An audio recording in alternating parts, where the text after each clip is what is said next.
오답이의제기 게시판 평가원이 운영하는 난리가 났어요. 오답이의제기의 거의 한 30-40%를 차지한다라는 느낌인데 왜 그런 생각을 하는지는 이해가 돼요. 근데 이것도 평가원이 아마 답변을 달지도 않지 않을까.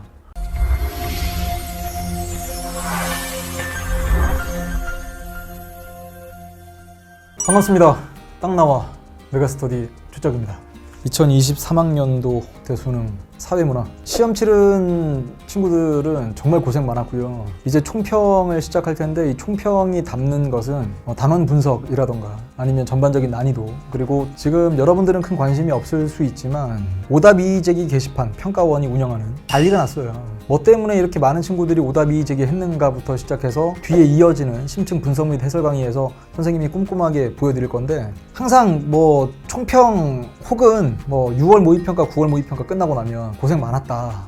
근데 그 당시에는 모의평가니까 일희일비하지 말고, 한 번 잘 봤다고 해서 막 우쭐대지 말고, 시험 한번 망쳤다고 해서 또 너무 지나치게 자책하지 마라, 이런 얘기를 선생님뿐만 아니라 모든 선생님들이 다 비슷하게 합니다. 근데 이번에는 실전이었고요. 여기서 성적이 안 나왔다 그러면 얼마나 낙담이 컸겠고, 보여드릴까 하다가 말았는데 한 친구는 오답이의제기 게시판에 문제 이런 식으로 내지 마라, 정말 이게 모든 것들이 부정되는 느낌이었다, 뭐 이렇게까지 적은 친구들이 있더라고요. 참 안타깝기도 하고, 그 다음에 이게 작년에 수능 기준으로 하면 사회문화는 1등급이 만점이 아니었습니다. 1등급 만점이 아니었던 몇 안 되는 과목 중에 하나였는데 이번엔 더 어려워져가지고 진짜 시간에 맞게 제대로 20문제를 풀 수조차 없는 그런 시험 아니었냐. 사문정법 동시 선택자들은 너무 시간 부족과 더불어서 이게 어려워도 너무 심한 거 아니냐, 뭐 이런 불수능의 느낌으로 시험을 마무리했을 텐데요. 이 총평은 뒤에 심층 분석 및 해설도 마찬가지겠지만 누가 이걸 듣는가를 선생님은 고민하지 않을 수가 없어요. 시험을 치른 친구들이 정확한 해설을 통해서 내가 무엇을 틀렸고, 혹은 내가 이상하다, 이거 좀 까리한데 했던 것에 대한 정확한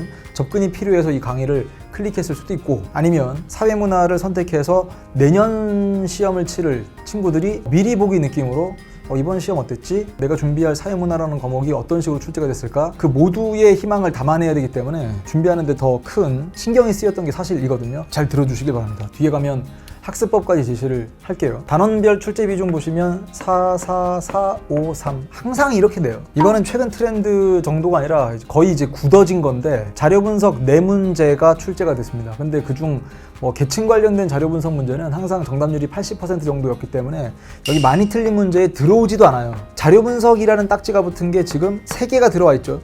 여러분 이거 뭐 하나 빠진 숫자가 아니에요. 처음에는 3%였습니다. 처음에 정답률 떴을 때가 3%여서 그때 선생님이 이게 뭐지 이거? 3%? 근데 다음날 정도 되니까 이제 4%로 올라가더라고요. 정답률이 안정된 시기에도 계속 4%를 보이고 있는데, 여러분 4%면 이건 문제를 잘못 낸 거죠. 아니 문제 오류가 있다기보다는 문제 타겟팅이 잘못된 거죠. 그 선생님이 너무 안타까워서 이런 얘기를 하는 건데, 4%가 언제 있었냐면 한 10년도 전에, 그 당시에 이 사회문화라는 과목은 그때도 있었겠죠. 그때 자료 분석 문제 중에 4%짜리가 있어요. 그때도 다들 막 뒤집어졌었습니다. 근데 이 문제는요 너무 허탈해요. 그렇게 어려운 문제가 아닐 수도 있는데 접근법 자체가 좀 잘못되어 있다라고 한다면 아예 문제가 안 풀리는, 혹은 완전히 그냥 딴 숫자가 나오는. 그 다음에 인구자료 분석은 어떤 느낌이냐면 막상 풀어보면 잠깐만 이거 충분히 할 수 있었는데 싶지만 시간 부족, 20번까지 갔는데 충분하게 분석할 수 있는 시간이 없어서 찍고 나온 친구들도 있을 것이고요. 그 다음에 6번 문제 자료 수집 방법이죠. 여기서부터는 오답이의제기가 엄청 많아요. 미리 말씀드릴게요. 오답이의제기 많이 돼 있는 게 5번. 왜 이러는 거냐, 이건 뭐 말도 안 되지 않냐. 근데 5번에 오답이의제기한 친구들은 지금 이 강의 영상을 보고 있는지 모르겠지만 미안한데 오답이의제기 할 게 없어요, 5번은. 그 다음에 6번 문제도 오답이의제기 할 게 사실상은 없습니다. 그러니까 문제가 없다는 뜻이에요. 근데 어디 가서 오답이의제기를 많이 했냐, 7번 엄청납니다. 오답이의제기의 거의 한 30-40%를 차지한다라는 느낌인데 왜 그런 생각을 하는지는 이해가 돼요. 근데 이것도 평가원이 아마도 나중에 오답이의제기가 정리가 되고 나서 답변을 다는 경우가 간혹 있는데요. 아마 답변을 달지도 않지 않을까. 그냥 답변 없이 지나가 버리지 않을까라는 느낌이 들긴 합니다. 근데 왜 고민했는지는 말씀드리겠습니다. 그 다음 여기 빈곤의 유형은 어떤 느낌이냐면 여기도 오답이 제기가 상당히 많거든요. 한 20%는 또 여기서 오답이 제기가 나와요. 근데 이거는 뭔가 잘못 배운 것 같아요, 진짜로. 그래서 이건 왜 그럴까? 왜 이런 오답이 제기를 할까? 혼자 공부했나? 특정한 선생님이 뭐 잘못 전달하셨나? 라는 느낌이 들 정도인데요. 그거는 지금 선생님이 추측하는 거예요. 그 정도의 느낌이 들 정도로 큰 문제가 없는데 왜 이렇게 많이 틀렸지? 원래 이 빈곤의 유형은 항상 내던 것만 좀 내는 좀 뻔한 주제인데 56% 반토막이 났다는 얘기는 뭔가 이유가 있지 않을까. 그 다음 또 하나 짚어드릴 건 원래 이게 개념이라고 하는 게 사회문화는 되게 쉽다고 하죠. 근데 여러분 이게 막상 보니까 개념도 많이 틀렸잖아요. 자료 수집 방법, 일탈 이론, 개념이죠. 빈곤의 유형, 사회 집단과 조직, 양적 연구. 오히려 양적 연구가 과거에는 뭐 1등, 2등 많이 틀린 문제 중에 올라가 있었는데 오히려 64% 적당한 정답률을 보이면서 첫 장에서 적당히 틀리긴 했는데 얘보다 더 많이 틀린 문제가 워낙 많다 보니까 지금 8등까지 밀려 있거든요.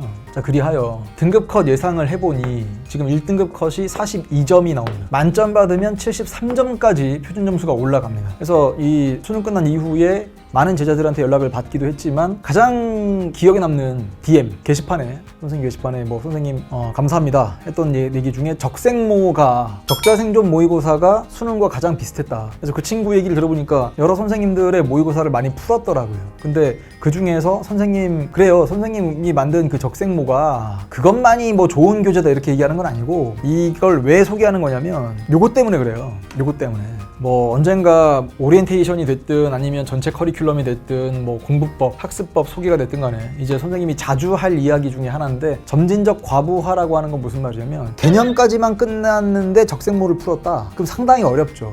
문제 막 더럽다고 생각할 수도 있어요.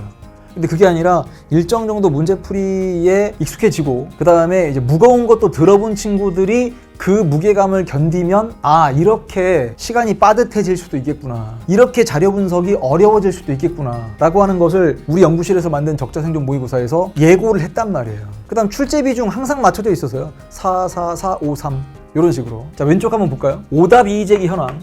지금 사회문화 몇 번까지 갑니까? 50번까지 드디어 갔어요. 50번까지. 야, 그럼 여기서 지금 막 뭐 오답 이의제기 돼 있는 거 처음에는 최초의 오답 이의제기가 뭐였냐면 여기 1번 있죠. 1번이 답이 잘못된 게 많아요였어요. 시험 끝나자마자 정답이 나왔는데 본인이 푼 거랑 아주 달랐다는 얘기죠. 그래서 답이 잘못된 거 아닙니까? 이렇게 따졌던 친구가 있었고요. 그 뒤에 가면 갈수록 이제 뭐가 눈에 띄기 시작했냐면 아까 얘기했던 것처럼 일탈이론. 아, 이건 받아들일 수 없다. 최소한 복수 정답이다. 그 다음 여기서 어떻게 머튼의 아노미를 캐치할 수 있냐. 이건 오히려 차별규제 이론 아니냐. 이렇게 주장했던 것들이 상당히 많습니다. 여러분, 선생님이 이걸 소개해드린 이유는 선생님과 함께 공부해볼 친구들은 알겠지만 약간의 병적인 집착을 하는 게 이거거든요.